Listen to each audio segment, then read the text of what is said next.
بال بہت گرتے ہیں، کوئی علاج بتا دیں میرے بھائیوں۔ بالوں کے گرنے کا بہترین علاج، بالوں کے گرنے کا بہترین علاج، سجدہ لمبا کرو، سجدہ لمبا کرو، اور اس کے ساتھ صابن اور شیمپو چھوڑ دو، دودھ کے ساتھ نہاؤ، اور کوشش کرو گائے کے دودھ کے ساتھ۔ میرے بھائیوں، بڑی ہماری مائیں، دادیاں، نانیاں، کبھی وقت ہوتا تھا وہ دہی سے نہاتی تھیں، لسی سے نہاتی تھیں، نہاتی تھی کہ نہیں نہاتی تھی؟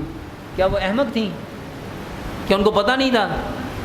میرے بھائیوں، پوری دنیا میں سکن کو صاف کرنے کا سب سے بہترین جو اللہ سبحانہ و تعالیٰ نے تحفہ دیا نا، وہ دودھ ہے۔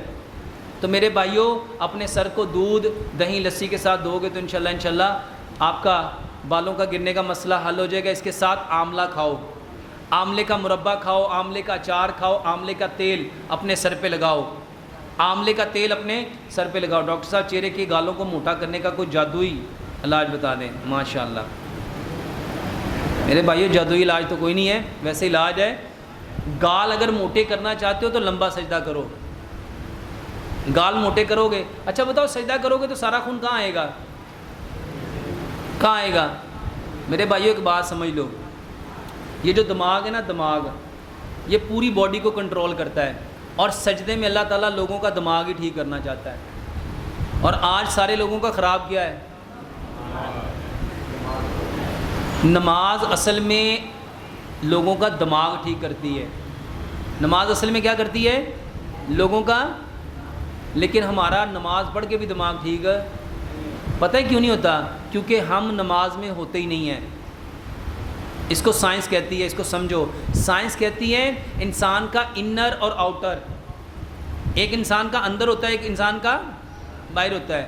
ایک حدیث ہے، یہ حدیث ہے، اس کو سمجھو۔ نبی صلی اللہ علیہ وآلہ وسلم نے فرمایا قیامت کے قریب مسجدیں بری ہوں گی پر ایک بھی نمازی نہیں ہوگا۔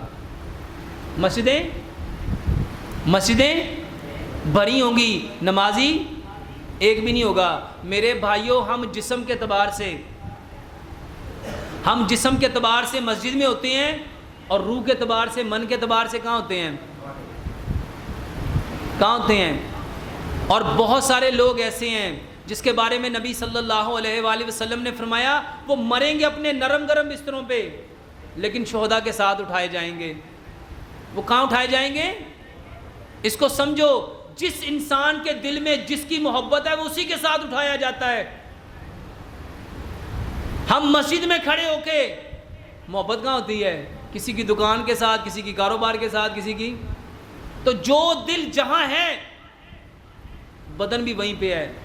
تو میرے بھائیوں، جب ہم نماز میں ہمارا انر، سائنس کہتی جس کا انر اور آؤٹر ایکول نہیں ہے وہ کبھی بھی سکسیسفل نہیں ہو سکتا، اور اسلام بھی یہی کہتا ہے جس کا ظاہر اور باطن ایک نہیں ہے۔ اس کو اور سمجھو، نبی صلی اللہ علیہ وآلہ وسلم نے کیا فرمایا؟ نماز ایسے پڑھو جیسے تم اپنے رب کو اگر تم یہ نہیں سوچ سکتے، یہ تو سوچ سکتے ہو میرا رب مجھے دیکھ رہا ہے۔ میرے بھائیوں، جب ہم نماز میں کھڑے ہوتے ہیں تو بدن کے اعتبار سے مسجد میں ہوتے ہیں، لیکن من کے اعتبار سے، روح کے اعتبار سے کہاں ہوتے ہیں؟ مسجد سے باہر۔